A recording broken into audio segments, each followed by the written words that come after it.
Esses são aqueles primeiros minutinhos que a gente vai dando para as pessoas receberem um alerta aí nos seus celulares para poder entrar para assistir a live. Oi, Verônica, oi, Tânia, Rosana, Pedro, Maurício. Tudo bem com vocês? Tatá. Ó, gostei do nick, hein? Se canalizando com você. Lídia. Tudo certinho com vocês por aí? Bom, vou só dando uma introdução aí ao tema enquanto isso.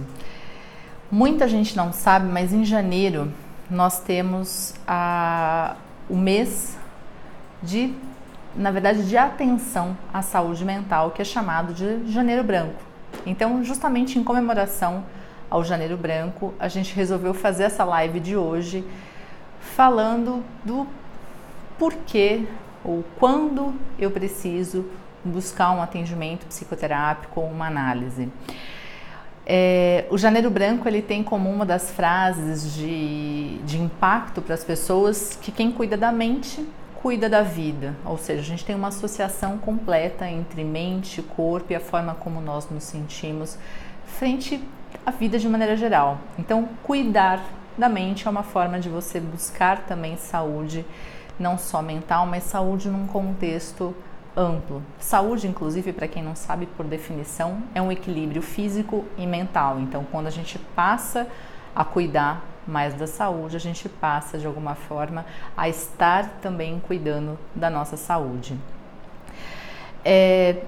O Janeiro Branco ele tem como objetivo esse controle e prevenção e também o falar sobre as doenças mentais para que a gente possa também desmistificar por um lado, mas também tratar de forma adequada quando necessário.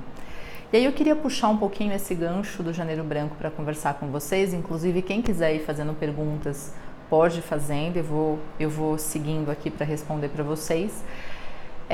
Da gente também, muitas vezes aqui, a maior parte das lives que eu tenho trazido para vocês, justamente pelo projeto do Você Tem Fome de Quê, sempre estão muito ligadas de alguma forma à questão dos distúrbios alimentares, ao comer transtornado.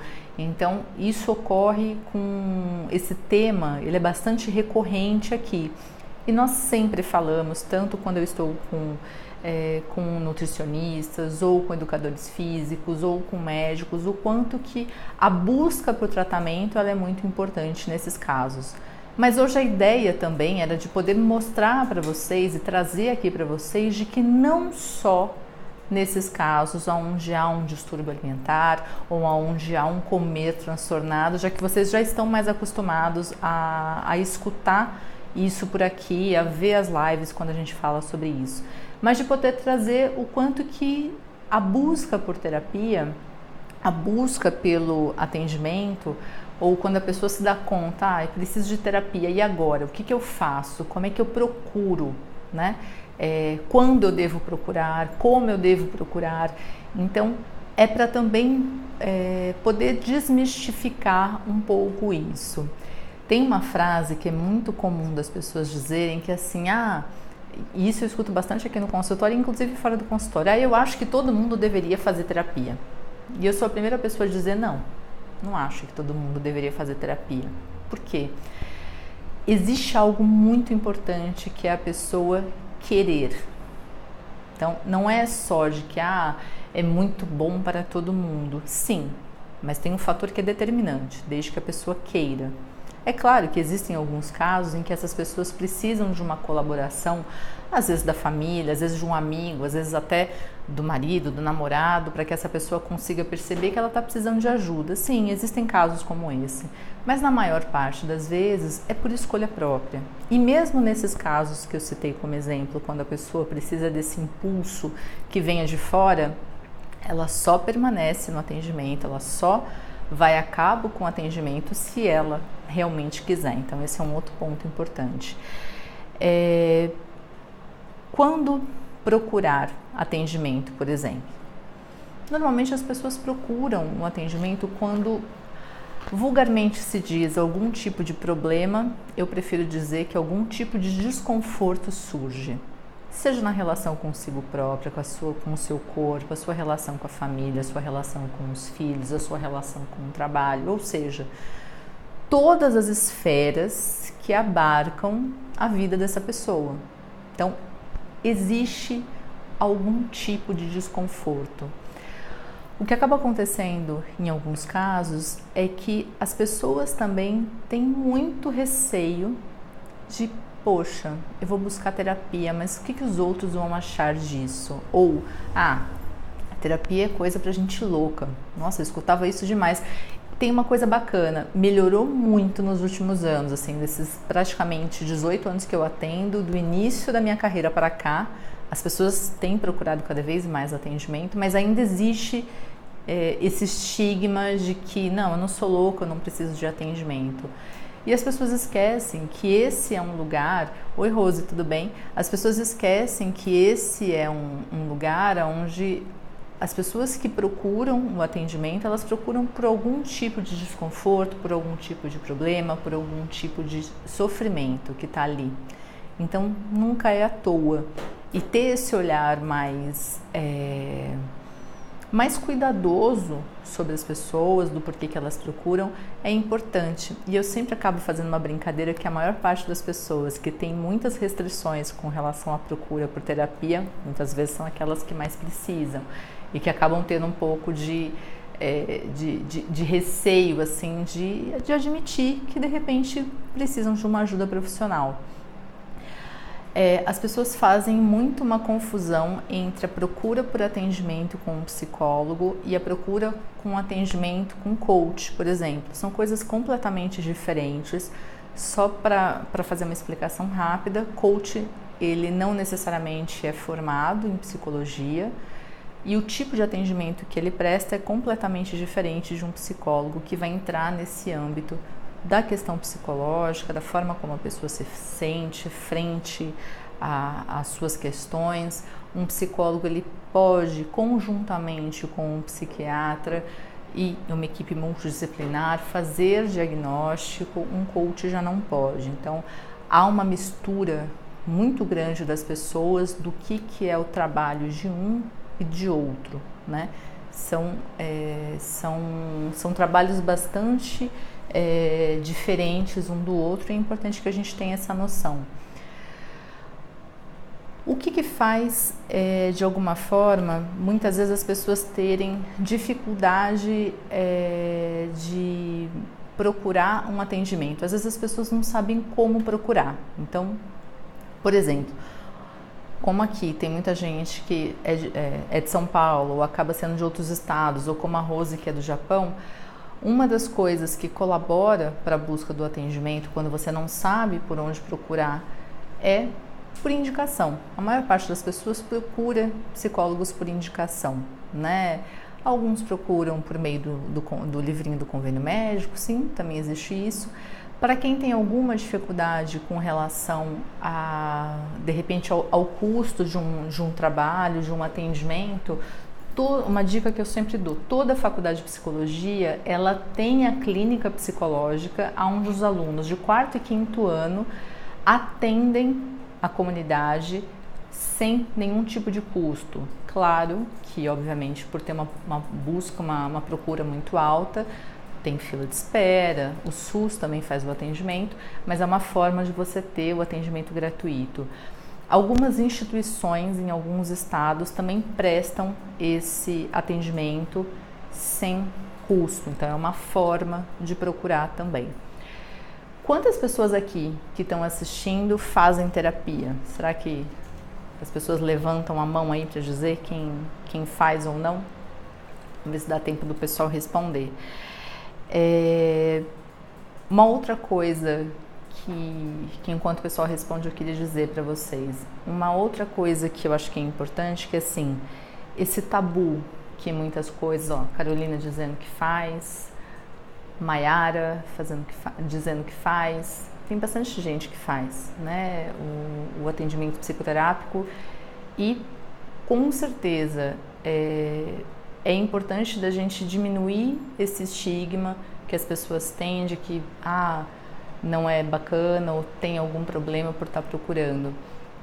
A Mariana diz que a melhor decisão da minha vida, né? Então, assim, as pessoas são muito beneficiadas e volto a dizer, desde que queira, né? A Carolina escreveu assim, aliás, acabei de voltar da minha sessão. A Mayara falou assim, inclusive acho que a minha linha é bem forte. Saio da sessão às vezes até com dores físicas. A Rose dizendo que já fez. Então, assim,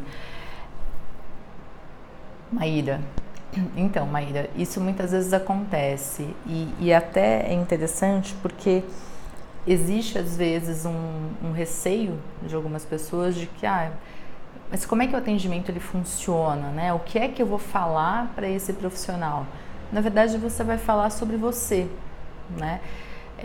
Você vai falar sobre suas dores, sobre as suas dificuldades, sobre os seus desconfortos, sobre aquilo que de alguma forma não está bem nesse momento, né? Por muito tempo existia um outro estigma assim, de que as pessoas procuravam terapia quando elas não tinham outra coisa para fazer, como se fosse uma coisa meio de dondoca, assim, que eu não tenho nada para fazer, então eu vou fazer terapia. E eu sempre brinquei aqui no consultório que nenhuma dessas nunca bateu na minha porta, assim. Todas as pessoas que aqui vêm, de alguma forma, têm um sofrimento ali envolvido, têm um desconforto ali envolvido. Então, é claro que a gente tem uma série de estigmas com relação aos atendimentos, mas é muito dessa fantasia que as pessoas criam. Então, é um profissional que está ali capacitado. Uma coisa importante, procure sempre pelo CRP desse profissional. Eu tenho recebido muitas pessoas aqui no consultório que de alguma forma passaram por profissionais que não se intitulam como terapeutas. Terapeuta, na verdade, é um termo bastante amplo que muitas profissões podem utilizar, né? Mas psicoterapeuta é necessário. Para usar esse título, é necessário que tenha feito psicologia, a faculdade de psicologia. Então, assim, procure o CRP. O que é o CRP? É o conselho que rege a profissão. Então, o Conselho Regional de Psicologia e a gente tem também o Conselho Federal de Psicologia. Então, procure pelo número do CRP desse profissional para saber se ele é devidamente inscrito, por exemplo.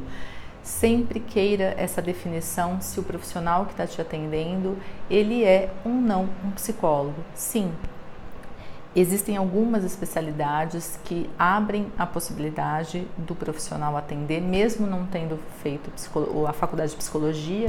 Isso ocorre com alguns psicanalistas, por exemplo, mas eles tiveram uma formação dentro da Sociedade Brasileira de Psicanálise, ou do Instituto de Psicanálise, mas tem uma formação que ela é anterior.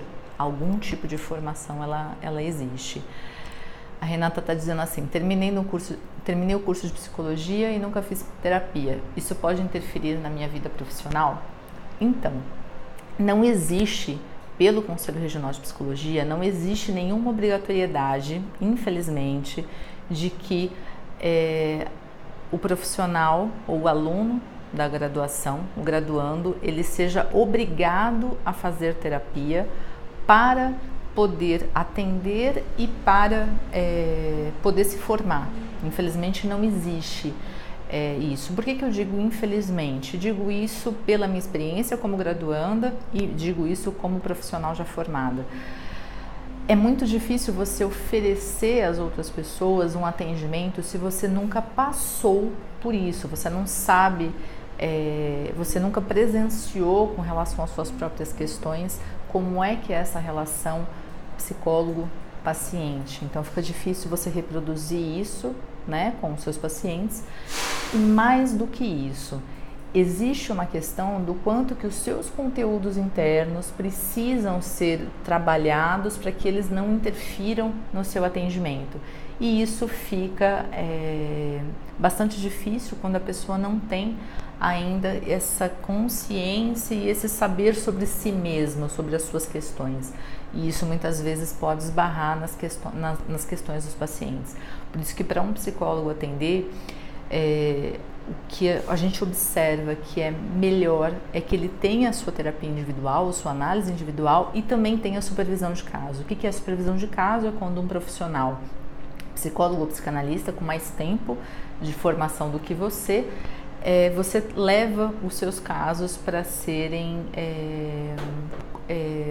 trabalhados ali para que você possa trazer um atendimento de maior qualidade para o seu paciente. Então, é um outro ponto que é importante. Ela tinha me feito, peraí, deixa eu só puxar aqui. Então, o que poderia interferir na sua vida profissional nesse sentido? Fica difícil você oferecer um atendimento se você nunca experienciou isso. Então, nesse sentido. E, sim, o seu atendimento ele ganha muito mais qualidade quando você está mais consciente das suas dificuldades e das suas questões, porque todo mundo as tem, né? Um psicólogo ele não é diferente de qualquer outra pessoa que ele não tem as suas questões internas, mas se elas forem trabalhadas e forem cuidadas no lugar correto, isso não vai interferir na vida profissional. Existe uma separação ali, né?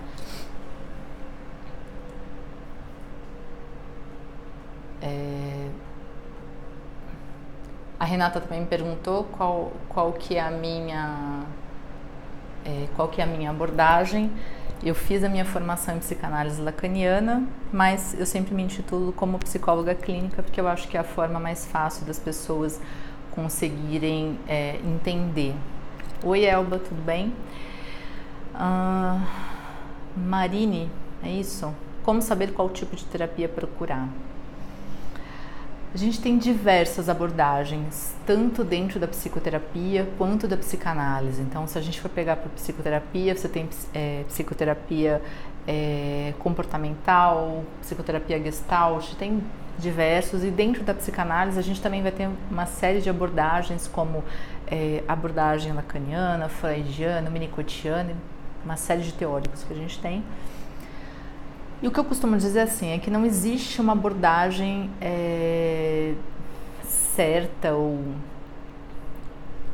isso é muito relativo. É claro que cada profissional, eu posso falar por mim, eu procurei a abordagem que mais se aproximava daquilo que eu entendia e compreendia que fazia mais sentido para mim, né? E isso ocorre com todos os profissionais. Então não existe uma linha que é melhor. O que acaba acontecendo é que algumas pessoas têm uma empatia, os pacientes têm uma empatia maior, às vezes quando é um psicoterapeuta, às vezes prefere quando é um psicanalista. Então, o certo para você, se é que a gente pode chamar de certo, é quando você está com aquele profissional e você sente uma empatia por aquele profissional e se sente à vontade em falar. Acho que esse é o principal. Você tem que se sentir à vontade para falar. Não se preocupe tanto com a abordagem do profissional, né? Se preocupe da sua sensação de bem-estar, do quanto você se sente ali conseguindo falar, tá? Sobre você, né? Deixa eu ver, tinham feito uma outra pergunta aqui. Não, acho que era essa mesmo. De como procurar esse profissional. Então, acho que essa é uma forma importante da gente levar em conta. Procurar alguém que você se sinta à vontade para poder falar a respeito de você. Afinal, quando a gente fala de uma psicoterapia, de uma análise, você vai trazer ali o que tem de mais íntimo a seu respeito, das suas maiores dificuldades, muitas vezes das suas maiores vergonhas, dos seus maiores medos. Então, se você não estiver ali completamente ou minimamente à vontade, você vai ter uma certa dificuldade dessa relação e da sua possibilidade de se escutar mesmo, de falar e de poder ir se escutando, né? Vai ficar comprometido se não tiver isso. Eu sempre costumo dizer que se de repente você procurar um profissional e de alguma forma não se sentir à vontade, procure sim uma segunda opinião. Assim, é importante que você saiba que ali você tem esse local que você acredita e que você se sente à vontade para falar a respeito das suas questões.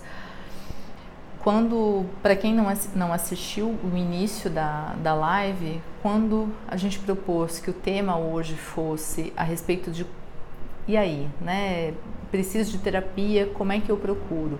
Era justamente para que a gente pudesse cada vez mais mostrar para as pessoas de que sim, você pode procurar atendimento, não necessariamente só quando você tem um distúrbio alimentar. É claro que como muitas vezes o nosso tema aqui, ele abarca isso, então a nossa fala como profissional, tanto minha, às vezes quando tem um nutricionista ou um médico aqui, a gente acaba trazendo isso com muito mais, de uma maneira mais forte.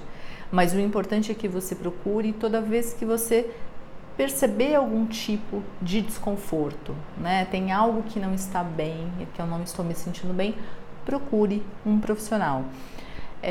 Uma outra coisa que eu acho que é importante de frisar, as pessoas muitas vezes às vezes me perguntam assim, mas o que eu